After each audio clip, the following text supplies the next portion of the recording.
తెలంగాణకు రావాల్సిన 4 ఎయిర్పోర్ట్లు వచ్చే వరకు పోరాడతామని ఎంపీ వంశీకృష్ణ తెలిపారు. ప్రతిపక్ష నాయకులు వాళ్ల ఉనికి కోసమే పోరాడతారని ఎద్దేవా చేశారు. పెద్దపల్లి నియోజకవర్గంలో అభివృద్ధి అంశంలో రాజీ పడే ప్రసక్తే లేదన్నారు. గత 2 సంవత్సరాలుగా ఇచ్చిన మాట ప్రకారం ఏదైతే గ్యారంటీలు 6 గ్యారంటీలు ఏదైతే మేము ఎలక్షన్ అప్పుడు చెప్పినామో దాదాపు 8,000 కోట్ల రూపాయలు ఫ్రీ బస్ కి కేటాయించడం జరిగింది.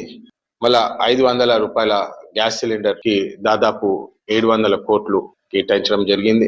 మళ్ళా ఫ్రీ కరెంట్ 200 యూనిట్ల ఫ్రీ కరెంట్ ఏదైతే ఉన్నదో దాదాపు 3,500 కోట్లు దానికి ఇప్పటి వరకు కేటాయించడం జరిగింది. మళ్ళా మీ అందరికి తెలుసు, ఎన్ని కష్టాలైనా గతంలో కూడా రైతుల కోసము అండదండగా ఉండినది కాంగ్రెస్ పార్టీ. అప్పుడు నేషనల్ లెవెల్లో కూడా రైతుల కోసం మేము న్యాయం చేస్తామని చెప్పి ఏదైతే చేసిండ్రో రుణమాఫీ, రైతు భరోసా, ఇంకా 2 లక్షల వరకు ఏదైతే ఫామ్ లోన్ వేవర్ ఉండేనో దాదాపు 20,000 కోట్ల పైగా దానికి కేటాయించడం జరిగింది.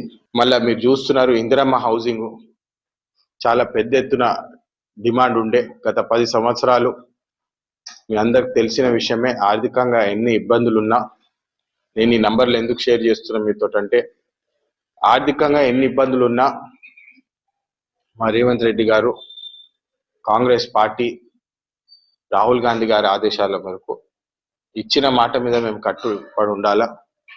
ఖచ్చితంగా మేము ఎన్ని కష్టాలైనా మేము ఇచ్చిన మాట పైన పనిచేస్తామని చెప్పి